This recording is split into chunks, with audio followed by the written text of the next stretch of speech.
is All Sports All the Time, episode number 5 of season 2. Oh, 5. Why'd you throw up a 3, Luke? Because I thought it was the third episode. Also, why'd you do it like this? That's like the worst way to make a 3. This is a little bit better. I go middle 3. No, you never go middle 3. Yeah, middle 3 is like weird. This. Okay, What do you do this? I'm fine That's with weird. The back of your hand facing. This is like a tunnel. No, I don't like the palm facing the camera at all for any of your 3 variations. Back of the hand. No, this is good. This is fine. I can only see 2 of your fingers, so Wait, you can't see all my fingers? that I can't even do. My hand. How do you wait? Parker, You how can't do, you do that? this? My fingers don't.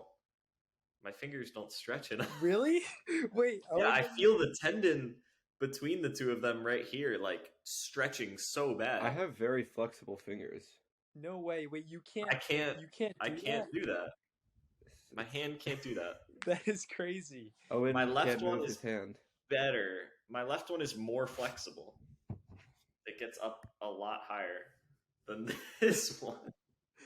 I don't know That what is it is. for those of you that are listening to this. Owen, We're holding up our cannot- his hands. Oh, maybe you're just like too nice. Like you can't even raise your middle finger. Well, but it's like, yeah, maybe. It's better. So, yeah, what Parker did was he put, for those of you listening, he put his ring and pinky fingers down, and then his middle, pointer, and thumb up to make 3. And so his ring and pinky fingers are against his palm, and I can't bring my middle finger up when my ring finger is down. I can't bring my middle finger up. Like they're too connected. I can feel the tendon there getting stretched. So it's not how I thought we were going to be starting this episode, but I can't do that. That's very interesting. We learned something new. Yeah, I didn't right know off the that. bat. I definitely learned something new. Yeah. I wanted to start off this episode with a killer pickup line that Parker shared in our group chat earlier this week, but he said it's so good that he can't share it. Yes, I cannot. He doesn't want to give it to the public. The more we talk about this, the more that, like the more I say it, the more other people would get the chance to steal it. And I don't want it to become one of those overused, like, because I could see it getting to the point of like, I don't know, like, are you from Tennessee because you're the only 10 I see, Like just massive, most popular. Right, Yeah. exactly. Yeah, and for sure. we can't let it get to that point, Yeah. So Okay. But you wouldn't want the credit for that? Of like if it did blow up to that proportion, be like, yeah, I was the one who had it first. no, it wouldn't be worth it. Because then the whole line, it just, the whole line would get thrown out. So, Okay. I mean, what are the odds? That's fair. You came up with it, so you can do it what you want. So What are the odds that I'm going to think of another one that genius? it's really good. I can't say they're that good. I believe in you, but it's a really good line. That does make me. I thought it was really good, but it's good to hear confirmation from you, Owen. Luke, did you think it was a solid sure. line? I thought it was solid. I think it depends on the crowd that you're using. My chemistry pickup line would work better in different crowds, but I think it Luke depends does have a on the full crowd. repertoire of And those. and I do like it, Parker. I think it has a lot of benefit to it. That's true. I mean, yeah, there are certain people that would rather have Just a like- chemistry. It's like pickup line. coconut lime seltzer from Wegmans has a lot of benefit to it. Mm, Like the fact that it's good. it is good. Would you like to give us a chemistry pickup line, Luke? No. No one wants to share these. All right, whatever. Luke has a bunch of good ones. So he doesn't want those stolen either. Luke could write a book, I think, of like not a whole book, I would but like buy a it. nice I little, would buy it. little Oh, pamphlet thank you, looking book. Parker. Thank you, You're Parker. welcome. Yeah, one of those 20 pagers. Luke could have a good one. So, just saying that as a heads up to anyone in Parker's life, if he has a girlfriend soon, you know why. It's because of this pickup line he's thought of. So, just a warning, I could see it happening very soon because of how good it is. that would be crazy. Owen, since you already have a girlfriend and it wouldn't scare them away, can I you don't like test where this is it? going. No. So No, No, he can't test it. no, you can't test it. What if Because- I use it? Am I allowed to use it? Like, Yeah, you can For- use it. okay. Yeah. Like The rule is that it has to be used on someone that you're not already dating. exactly, because then Because then you get Right. like a legitimate right, response, I guess. exactly. It's more That's fair. accurate. It's more accurate for the test. Yeah, that makes sense. Mhm. Yeah. It's reasonable. We talked on the podcast before about the idea that I think I had it first, but we've all just kind of like adopted it of like the prom sign idea of it's just a white sign, black letters. It just says this is a sign that you should go to prom with me. Should I use that this year? Should I use that for prom this year? I would vote yes. It's genius, Luke. It's genius. Because It is it's like genius. it's not way over the top. It's not like super cheesy of like somebody picks like a candy and they make a pun with it. Like Mhm. it's not technically even a pun. It's just a good play on words, and it's easy for you. Yeah. And Or it's just I think it's the other a good option for idea. me is to do a poster that says like, "Will you be my chick at prom?" and make it Chick-fil-A theme. And I know everybody does that, but if I wear my Chick-fil-A uniform, not everybody does that. That would separate you from the competition. But That then would would you separate- want no, Luke, because then you would have to get all these photos of you in the Chick-fil-A uniform, like And then I wear the Chick-fil-A uniform to prom. Well, I don't know think about I that would do part. that. No, I like Owen's idea. I agree. I think that is a good idea, Chick-fil-A, because it's a little bit more common, but the fact that you work at Chick-fil-A would really give you an edge, I think. So I would Yeah, think that would also that's a good be point. effective. That's a good point. Yeah. I just think the photo aspect of like, then you would have to take a photo with the sign, and just Mhm. be wearing your Chick-fil-A costume or Chick-fil-A, Whoa! He called it a costume? Chick-fil-A outfit Ouch. in the photo. I'm sorry, Luke. He disrespected the uniform. No, it's okay. If I could get the cow costume, I would totally wear that. That would be even more fun. That'd be awesome. Wow. Wait, what do you mean the cow costume? Is there just like one that Chick-fil-A has? No, like the Chick-fil-A cow costume. Like it's a Okay. very There's specific multiple. cow. It's not just your average cow. Like it's the Chick-fil-A cow. Oh. Okay. You guys ready for stories of the week? Oh yeah. Let's do it. Luke, you said you had one. Do you Yeah. wanna Yeah, lead I us feel like off? I have a pretty good one. So Lead off, Luke. yesterday being Saturday, me and my family, we went to DC for the day. It was a fun day, get to go see, some important parts of our U.S. history and our government and stuff. It's, DC's a fun place to visit. There's some cool things there. Now, one thing that you need to do when you go places is eat, because eating is important. Like I don't know if you guys still eat or anything like that, but I like eating. Often, And so, actually. DC is lined with food trucks. They just got food trucks galore. And so we're like, let's just hit up one of these food trucks. We weren't looking for high quality food. We were just looking for something quick and easy that we could grab and go kind of thing, right? Well, we go to this food truck and it's pretty standard, just, American cuisine. There's burgers, there's hot dogs, there's chicken fingers. It's your average food, right? Well, as a family, there's 5 of us. There were 3 burgers, a chicken tender, and I don't even remember what the third thing was, but it was just another like basic item, right? And we got like 3 or 4 drinks that we could all share and kind of like whatnot. Let me tell you that those food trucks can make with the price they want anything they want to make the price, because we paid $104 for all of that. Say again what you got. We got 3 cheeseburgers, an order of chicken tenders, and I don't remember what the third thing was. It was like a hot dog or a rice dish or something like that. I don't remember exactly what it was. You could have gone to a 5-star restaurant.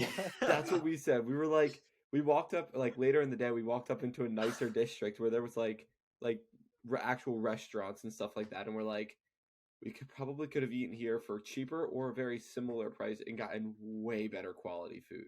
Because I mean, the food wasn't great. It was average. It was very mid. Everything was mid. But $104. And I think the problem was because they didn't have prices listed anywhere. I mean, none of the food trucks did. None of the food trucks list any of their prices. But like, that's a lot of money for that. Jeez.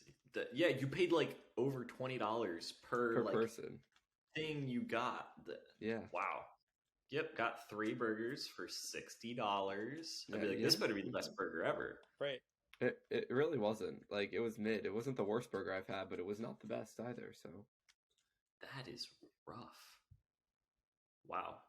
So you've had mid Washington D.C. food truck food, and at the brand new Turkey Hill, you tried some Oh, mid pizza. yeah, So just a lot of mid food yeah. this week for There's you. this Turkey Hill they just built right up the road from our house, and um, I was like, I went in the other. They were Really? running this free. I You don't don't know know, about this Turkey Parker. It's Hill. on Centerville Road. It's right off the exit. It's You new? get off the exit, and instead of making a right to go to our houses, you make a left, and you start heading towards like BJ's. And it's right at the the intersection that you turn in to go into Grand Central. Yep. It's right before that intersection. You make a left into. I mean, you can even turn at the intersection and go down the road to get into the Turkey Hill. They've been doing construction there for like Yeah. Okay. a There's a year, brand new over a Turkey year. Hill right there. Anyway, Actually, I honestly didn't know that that's what they were building, but I mean, there's been construction there they're still forever. doing a bunch of construction to expand the roads and stuff. But anyway, I went in because they were running this free promo where you can get free any sized like fountain drink, coffee, or slushy or something like that. And so I went in and the one day and I got a free coffee. I was like, oh, this is great. Um, and I saw this stuff. They had like a whole, there was a pizza restaurant and some other like food counter thing, and it was like huge inside. There was seating and everything, and I was like, wow, this is a pretty big, nice Turkey Hill. And I was like, I got to go back there someday and try this like pizza. And so I went back one day for lunch, just got the pizza and a free drink, of course, because it's free. Why Um, not? and it was mid pizza. Like, it wasn't the worst pizza. I've had worse. I've had much worse pizza. Like, it was good. It was filling. It was like a big slice of pizza. I got my money's worth for sure. It was buffalo chicken, and it was a pretty good slice of pizza. But it wasn't like this is the best pizza ever. But it was pretty good. It was mid. Mid, yeah, that's a good way to put it. Yeah. There you go. Wait, is mid pretty good, or is it like No, just below? I I think would it say was just like I would say it was above mid, kind of good. but like it was a little Oh, above okay. mid, but like it wasn't like this is incredible. Gotcha. Okay. Parker, you got a story from this week? Yeah. So, I mean, I'm trying to think of like one specific story. Well, it was my birthday this past week. Happy birthday, Parker. We probably should have led with that. Like, hey, Parker's birthday week. It's Parker's birthday. Sorry, Parker. So, Luke and I both texted him happy birthday. Don't Yes, we're not bad mad friends. us. We did text him on his birthday. So yes. Yep, we're good friends. exactly. That's the definition of a good friend. No, I'm just kidding. But yeah, Thank you, no, Parker. it was my birthday, and it was perfect because my birthday was the first day of March Madness. So Meant to be. I got to watch so much basketball on my birthday. It made me remember about when COVID happened, and I thought I was gonna be able to watch March Madness on that birthday, but I couldn't, and so this year I could, and I was so happy. There you go. We'll talk about what was probably Parker's favorite game, I'm guessing, later on. I was going to ask you, what was your favorite game that you watched? But I think I know the answer, and I think it's going to be the game that we talk about. Because it was probably like everybody's favorite game to watch. So, yeah, stay tuned for that. Don't scroll ahead, though. Just keep listening, and then we'll get to it. My story of the week, I actually had a pretty boring week. Not too much happened because I have 2 online classes this month, so I haven't been like going out and about a ton. But Luke helped me with my science class a little bit, learning about all sorts of great different science stuff because you know me, huge science nerd, so just loving this class. And so yeah, Luke helped me out a little bit with a quiz, and we got an 84%. So, not terrible. I still have a good grade in the class, so we're good. And he helped me out with I had to make a diagram, and I had made the diagram, but I had Luke check it. Got 100% on the diagram, so good checking, Luke. Thank you very much. So yeah, just Luke helping me with science was pretty cool. As like a note from the week, I guess. And then like an actual story would be that one morning this week. I don't remember when. I went into the gym in the morning, and there was only one other person there, and it was just like this, like I don't know, I guess like 30s, 40s, like mom aged woman there, just like watching a workout video at full volume and like following along with it and like doing the workout video in the gym. She like had her phone, like where all the like the dumbbell racks, Mhm. like she had her phone like propped up on like one of the shelves and was just doing the workout video. Wow, yeah. Good for her. No earbuds in either, just Good for full her. volume doing the workout video. Got to get that I workout guess, grind yeah. I in. was like, I don't know, maybe she like hasn't done that one before and like doesn't have the routine down yet. Yeah, good I don't for her. Glad she's finding a way in her middle-agedness to continue to keep that body healthy. Like keep that grind going. Keep that Don't in stop shapeness. Okay. What was wrong with that? Yeah. No. I think no. I agree, Luke. He's not body shaming her. That's that. Yeah, I think. Yeah, no, I think that was good, Luke. Yeah, I agree. As you enter that older age, people sometimes say, "Oh, I don't need the gym. I'm just gonna get fat anyway." But like, it's good. Yeah. Yep. You got it, Luke. Oh man, just time to move on. Yeah, you're right, Luke. He had good intentions. I could see what was coming. Yeah. You were right, Parker. You did. You called it. Yeah. It did. It started off great, and then. Yeah. I think you're right, though, Luke. We should. Yeah. Yep. Not making fun of her for watching the video. Oh, no. And you're right. Yeah. Good for her. Good for her. Putting in the work. It's putting in the hours. 10,000-hour rule. Yeah. We had to read that book in middle school or for high school, somewhere around 8th or 9th grade. Had to read the Malcolm Gladwell 10,000 Hours. Interesting book, but I don't think I've done 10,000 hours of anything yet. Do you think you have 10,000 hours of basketball, Parker? No, not even close. It's a lot of hours. You break that down, 10,000 hours. Let's divide that by 365, or yeah. Well, divided by I've been playing a day. Math time, kids. I've been playing basketball for, let's see how many years. 10 years. So there's 8,760 hours in 1 year. All right, look. Okay, I have over 10,000 hours of sleeping logged. Same. So that equates to. Go ahead, Parker. So Luke is an expert sleeper. So I've been playing basketball for about 10 years. Okay.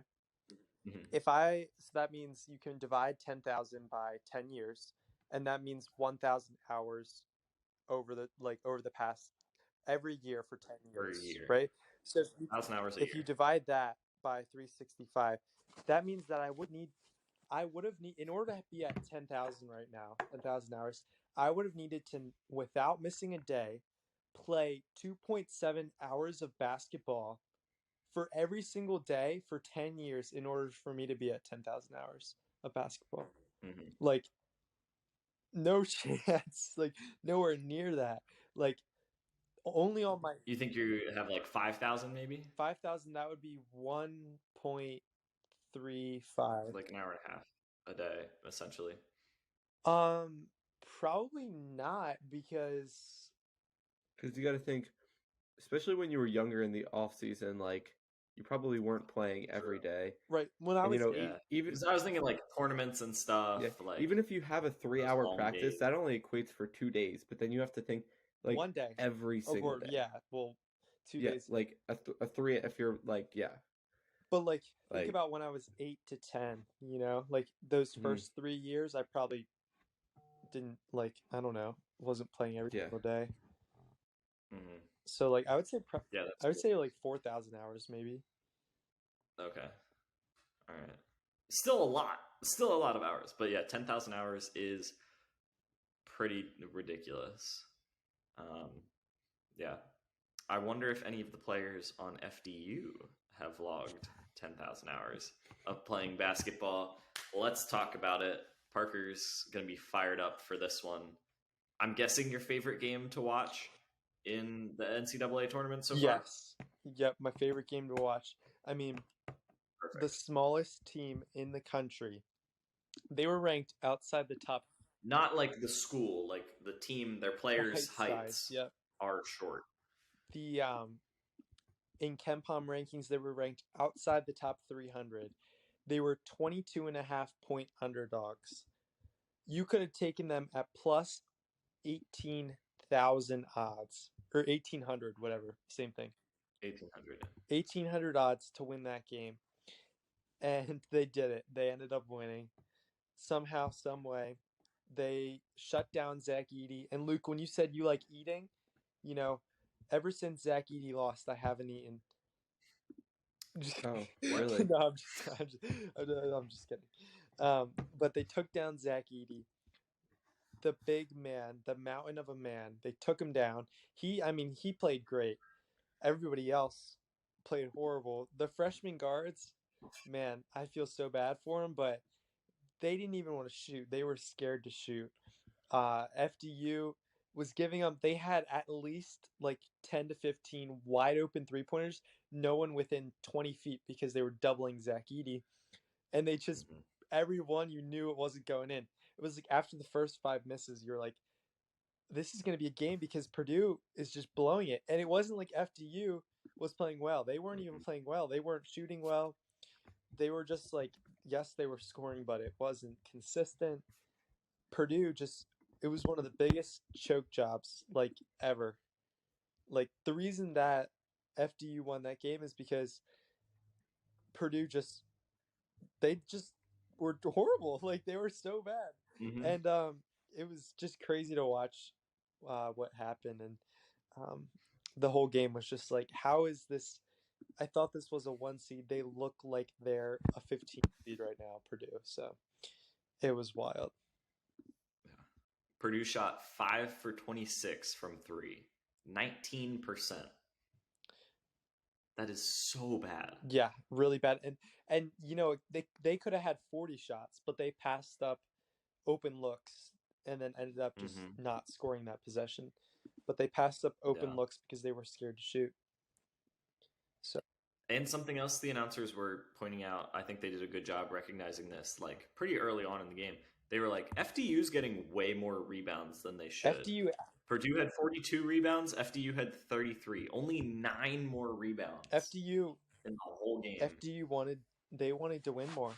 They just Mhm. were basically what that people say that all the time, like want to win, but what that really means is like they were just like working harder. You know, you Mhm. can run really fast like Purdue is doing. Like you can hustle, but then there's like a whole different gear of like seasons on the line, and that's what FDU did. They just played harder, and like you know they found something within them. It's like, you know how everybody says you're only using like 10% of your mental capacity.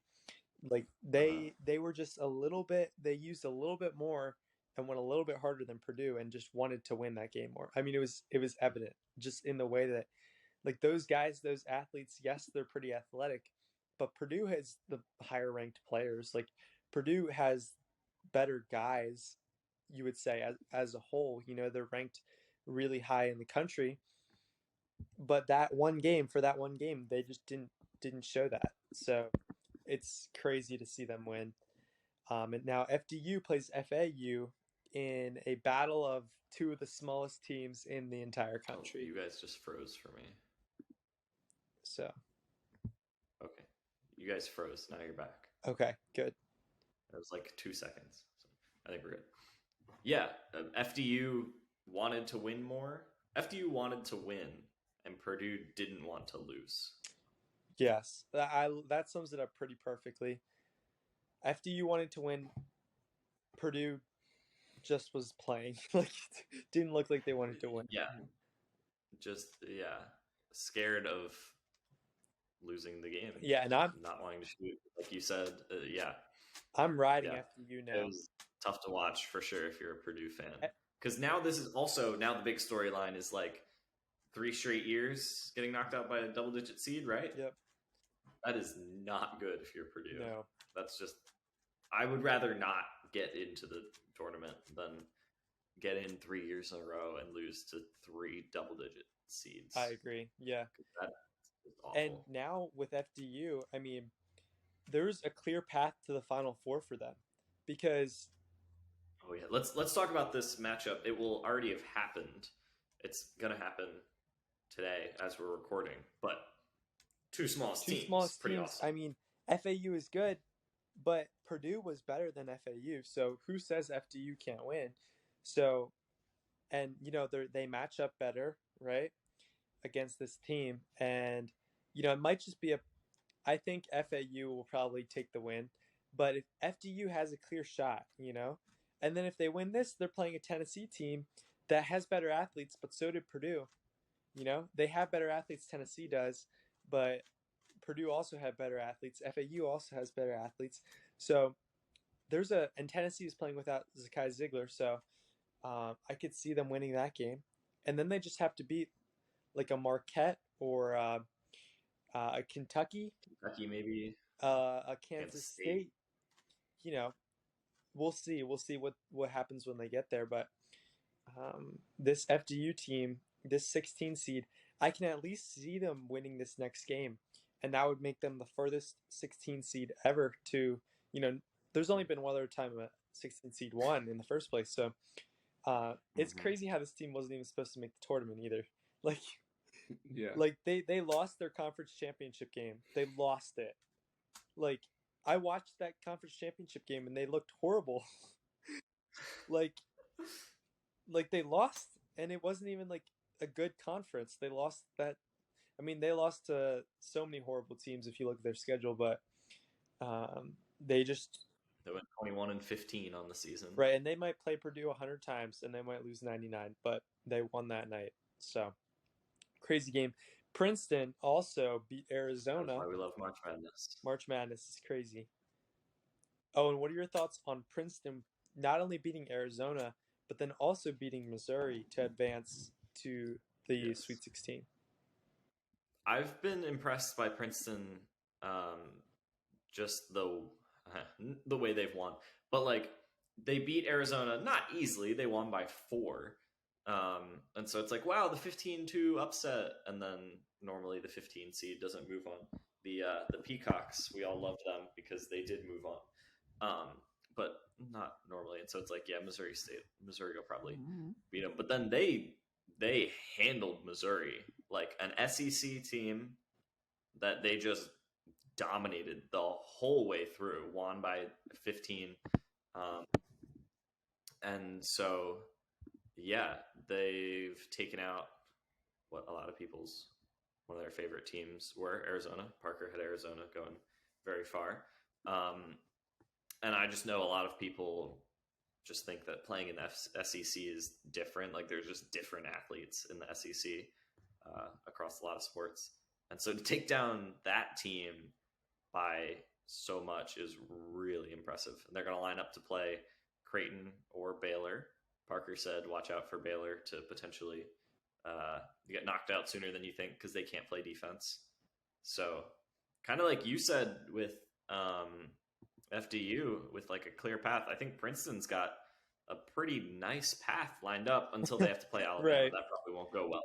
But for their next game, I think it could set up pretty nicely for them. So yeah, Princeton's been amazing. The bracket is wild. March Madness is the best. We love it. Like you were talking about with the way it's set up for FDU and FAU, the East is just wide open. It's crazy. It's going to be so fun. Yeah, I can't wait to. I come home on the 25th. And so, yeah, the Sweet 16 will have just finished, so I'll get to watch the Elite Eight games with you guys, and that's gonna be really fun. Maybe even Final Four. What days are the Final Four happening? Let me actually. Can Let's you look up the dates on that? Final Four is April 1st. So Luke and I will be up in Grove City. Might have to find a way to watch those. We'll see. Who knows? So I'll definitely get to watch Elite Eight games with you guys. I think that's just gonna be awesome.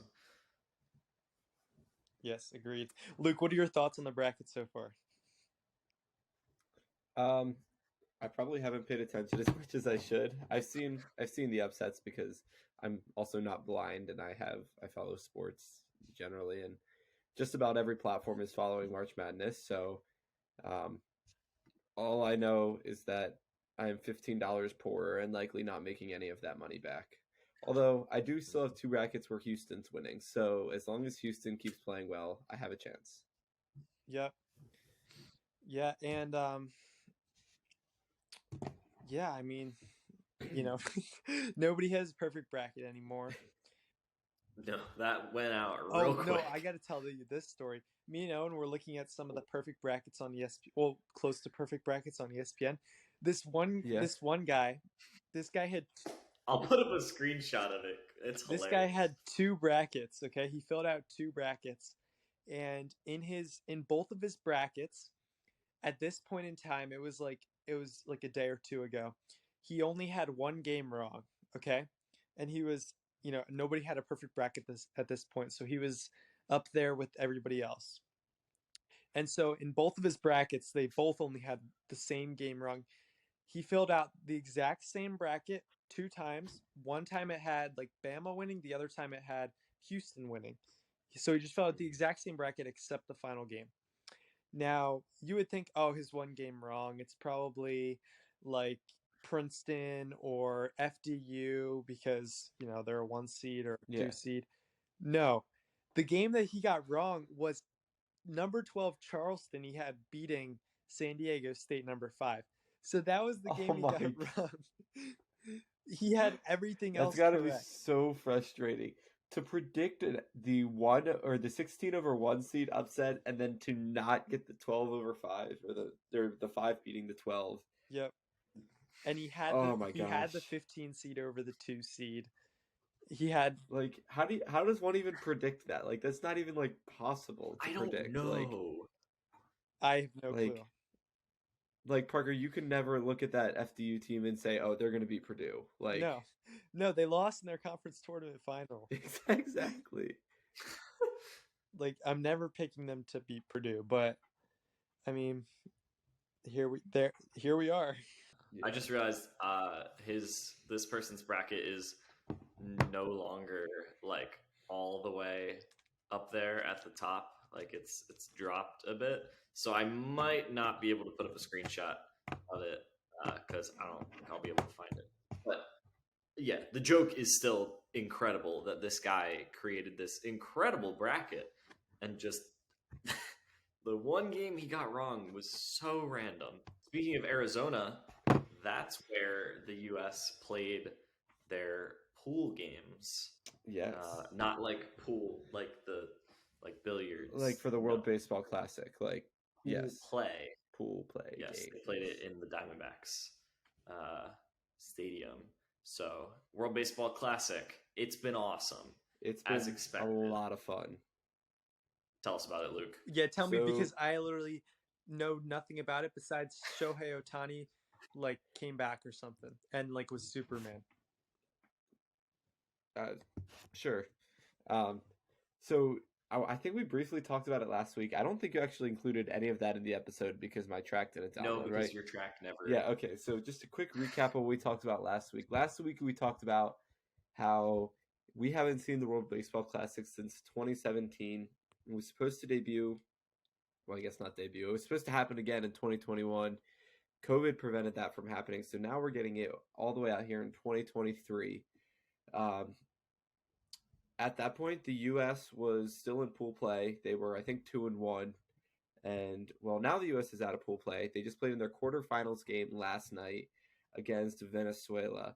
And the beginning of the game was pretty back and forth, and then there was a point in time where Venezuela pulled away, and our pitching looked awful. Like, the pitcher was not doing good. You know, Who was it? Venezuela pulled away. I don't remember who it was. I'm finding him. Gonna come after a guy who doesn't know his name. But yeah, Venezuela pulled away to a 7-5 lead, I believe it was. And it's the bottom of the 8th inning. Bases loaded. And none other than Philadelphia Phillies shortstop, number 7? Trey Turner. Number 7, number 8 on the U.S. team. Yeah, number 8 on the U.S. team. Steps up to the plate, Trey Turner. And 0-2 count. He's down in the count. He turns on one. And he rockets a grand slam to deep left field. Way out of, I guess not out of the park, but way out of the fence, out of the field. Was it second deck, I think. I don't think I don't think it was a deck. It was over the bullpens. Yeah, I don't think it was second. I don't think it was a deck. It was over, like, it was up on a little ledge. Anyway, Rockets won. You should have seen, like, him going down the first base line. He was pumped. He was going crazy. The entire U.S. bench was going crazy, and the Venezuela bench just was dead. Like, they just had nothing to say about it, and so that was such a cool thing to watch. Like, I mean, number one, the U.S. with the go-ahead grand slam in the World Baseball Classic quarterfinals to advance to the semifinals. But then it was Trey Turner that did it. And to know that in a few weeks, he's going to be coming right back to Philadelphia for opening day, and he's going to rocket another grand slam on opening day. I don't even know who do we play on opening day? Oh, you played the Diamondbacks. We played the Diamondbacks. Is that true? Do we play the Diamondbacks? Yeah. I don't know. I'm looking right now. That's true. I feel like Parker just guessed, and if it's right, I'm actually going to go kind of crazy.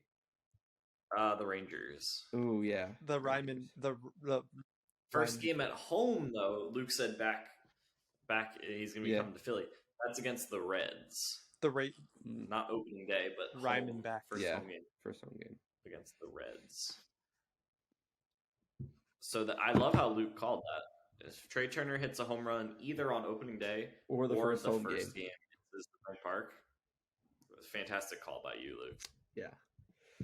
But no, it's been awesome to get to watch the World Baseball Classic. It's really the first memories I have of it. I mean, do I vaguely remember it in 2017? Yeah, but I definitely did not watch it much back then. Same. So who does the U.S. play in the semis? Cuba. Yes, Cuba is small. Nobody's good there.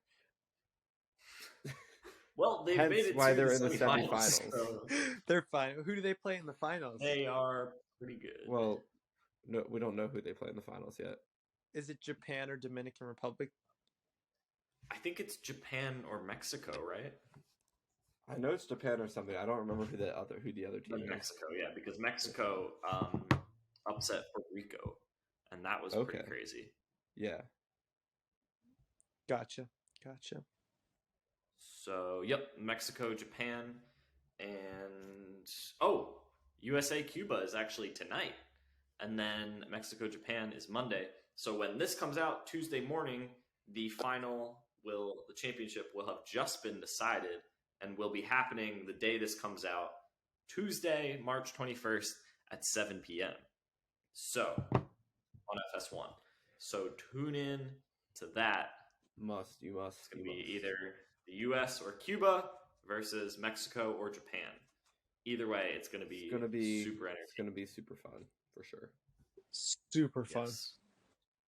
For U.S. fans, it's more of just like, wow, this is fun, this is cool. Other countries take this very seriously. Oh, yeah. For example, Japan. Other countries, yeah. Japan has had roughly like 40% of the country watching these games, which is just ridiculous. That's insane. Like that's more than people watch the Super Bowl. I'm pretty sure. Like I don't think 40% of Americans watch the Super Bowl. You Googling it, Luke? Yeah. What percent of Americans watch the Super Bowl every year? I'm gonna say like 30% or like 35.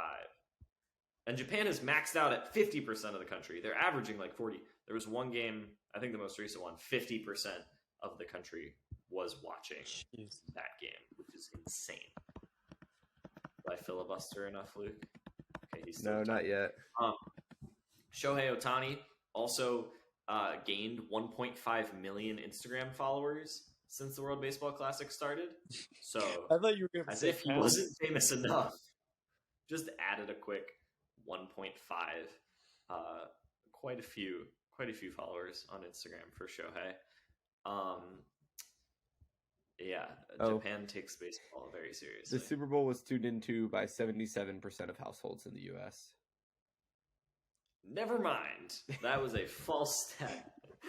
That's also pretty kind of wild. We should wild. be talking about that more. That's so many. But That tuned is into a just lot. means like they probably just tuned in. Like some people might not watch the whole thing. Yeah. Well, that's still though. that's And also what. Well, that was the stat for Japan too. It was like 44% of houses in Japan like put on the game in some manner, which is what that's. Right. yeah. Right.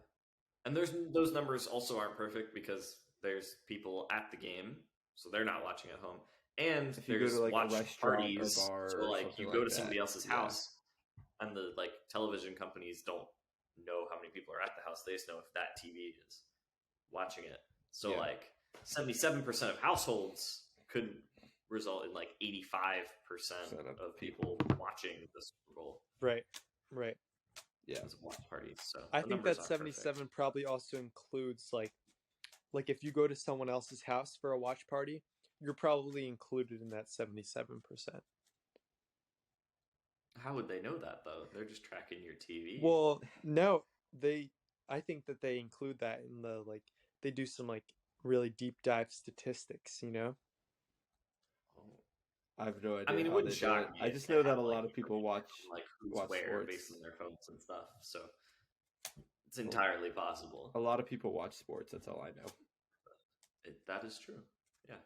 Speaking of football, NFL free agency has been absolutely wild, but since we've been recording for about 45 minutes and there's plenty of other stuff to talk about, we're going to kind of limit our NFL free agency talk because there's so much stuff to talk about. So many things happened. But yeah, we're going to try to keep this relatively short, kind of give a bit of, not even an overview, just talk about some specifics. What you tend to see a lot from analysts and networks and shows, they'll be like, which team won free agency? And like ESPN like grades different trades or different signings and stuff. We're going to flip it. Which player won free agency? I would like to submit mine first and say Jalen Ramsey. Okay. He was in Jacksonville, Florida, and then he went to California, LA, and now he's back to Florida, Miami. Guy's spent his whole career in just amazing weather, Jacksonville, LA, Miami. So good for him, first of all. He's been on good teams pretty much his whole career. The Jags weren't great when he got there, but then he was there for that cool 2 years of elite Jags defense. And then he got shipped off to LA to go win a Super Bowl with the Rams.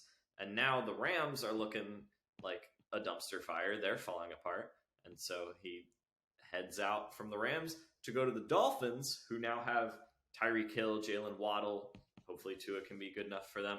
There's an elite team being built there. So good for Jalen Ramsey. This isn't technically free agent. It's kind of free agency. It has to do with his contract. But yeah, good for Jalen Ramsey getting moved around to all these places at the right time. Yeah. Good for him. I agree with that, Owen. So technically not a free agent signing, but part of the It's part of the free movement agents of football people, that were made. aka players. There were so many of them. Who wants to go next? I can go. Maybe there might be a little bit of bias in this. I was going between two, and I think I like my second one better. Rashad Penny. He went from, he was playing out in Seattle, and, they had their decent season last season, Geno Smith stepping it up, and playing a good season, and he had a decent season, had some injuries, got replaced by Kenneth Walker, who played a really good rookie season. But I think him coming into Philadelphia, where we have arguably the best offensive line in the game, we turned Miles Sanders, who was a decent running back, into an 1,000-yard rusher in the matter of a season after coming off of an injury. I think there's a lot of promise for Rashad Penny to do good, and like the fact that I just said, like Miles Sanders had an injury, he came back the next season and rushed for 1,000 yards.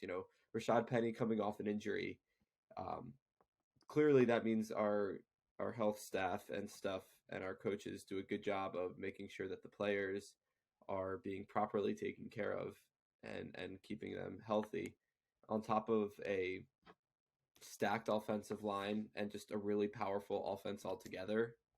I think that he could have a really good season. I think he really benefited from his movement from Seattle to Philly. I believe any running back would love, to play with Jalen Hurts, because he can take some rushes for you, and the defense has to worry about him.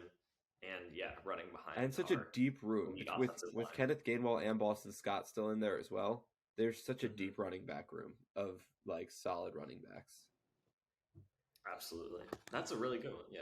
Really, according to us, the winners of free agency were any player that signed with the Eagles. Duh. Those are the real winners. Yeah, I mean, James Bradbury, Darius Slay. No, I'm just kidding. My player, Boston Scott re-signed. Brandon Graham re-signed. Jason Kelce re-signed. All of those guys. Fletcher Cox. Did I say Fletcher Cox? No, Fletch. All of them. The biggest winners of free agency. But this guy's even bigger winner, okay? There's one reason why, okay? One primary reason, and then I'll expand. Parker is such a salesman. I love it. And the main reason why, okay, I'm not even going to tell you the player. You'll know once I say this reason. The main reason why this was a huge win for this player is because he can no longer lose the NFC Championship game if he's not in the NFC, okay? Jimmy Garoppolo. Well, that player... That's a good one, Owen. ...is Aaron Rodgers, okay? He is now on the Jets, going to be playing against amazing competition. Yep. He gets 2 games a year against Josh Allen. He gets the opportunity to prove himself with a young team that has weapons that he can throw to. He's not going to be stuck in an organization that doesn't surround him with any pieces on the offensive side of the ball and just say, here you go, this is your team, this is it. Instead, he's on a young team that's exciting in a big market, and I think that it's going to do wonders for him, both in his stats and numbers-wise, but also just in his postseason career, because, I could totally see a scenario where over the next 3 or 4 years, Aaron Rodgers gets to 3 or 4 AFC Championship games and loses every one, but I think that's beneficial for him. At least he's getting there. And he's not going to lose in the NFC Championship game anymore. He'll probably just lose in the AFC Championship game, but at least he has weapons. The AFC East is going to be so loaded. Like, it's the complete inverse. It's when Brady and Belichick were having their 2-decade run of dominance. The Jets, Bills, Dolphins could not buy a playoff appearance. And now, as soon as Brady leaves, it's like they saw like a window of opportunity, and they were all like, "Let's be good now." And they're all here's good. the thing. You know what it is, Owen? It's those teams. They were good teams. It's just the fact that Tom Brady was just better, right? And so Tom Brady just basically it was a guaranteed 2 losses because Tom Brady was just built different. And so as soon as he left, it opened up the opportunity for everybody else just because Tom Brady's not there anymore. I would like for you to ask the fans of those teams if their teams were good during that time. If their teams were better than in that time period than they are now. No, I'm not saying. I never said that. You put words in my mouth. Or just as good if they were good. No, they were. I said they were good teams. There was good teams. There was, but then you. There were a couple, like the Jets made it to the AFC Championship one year. I think Ryan Tannehill had a good year with the Dolphins. Like, there wasn't much. There was. And now the Patriots are at the bottom of the division, like by far, and it's because Tom Brady left, and he left Bill Belichick to do stuff. Bill Belichick doesn't do anything, and that's why. Okay, we're not gonna. We've All right, gotten if into Tom this too many Tom times. Brady left and won a championship game, if Bill Belichick won a championship game with the Patriots after Tom Brady left, then this is a discussion. But he didn't. Bill Belichick didn't even. He kept their team afloat, is what everybody's saying. No, their team sucks now because of Bill. Yeah, but they're also in like the toughest division Right, now. because Tom Brady left. Kind of unfortunate for Bill, huh? Statistically, the get out, NFC East is a tougher division because more of the teams made it to the playoffs. Okay, but would you rather play the Dolphins, Bills, and Jets, or the Cowboys, Giants, and Commanders? We can beat all 6 of those teams. Yeah, so I mean, don't yeah, really okay. care who If we we're gonna play. make this about the Eagles, if this is about the Eagles right now, Rodgers being gone. I have full confidence. I mean, the only team that is going to pose any struggle to the Eagles in the NFC is going to be the Niners if they can figure out their quarterback situation, and that is the only team that could pose a struggle. I still think the Cowboys do actually look pretty good. No, the Cowboys look decent in the offseason every year, and they never are good. They're just getting worse, honestly. Like, their offense is just getting worse. They added some defensive pieces. I think they could be good defensively, but I think that their offense is just getting worse. Dak isn't cutting it anymore. That works, but okay. Like, yeah, enough of this. Cut Dak some slack. Like, I don't want to hear that anymore. We've been cutting Dak slack for 8 years now. Like, he hasn't even been in the league for 8 years, and we've been cutting him slack for 8 years.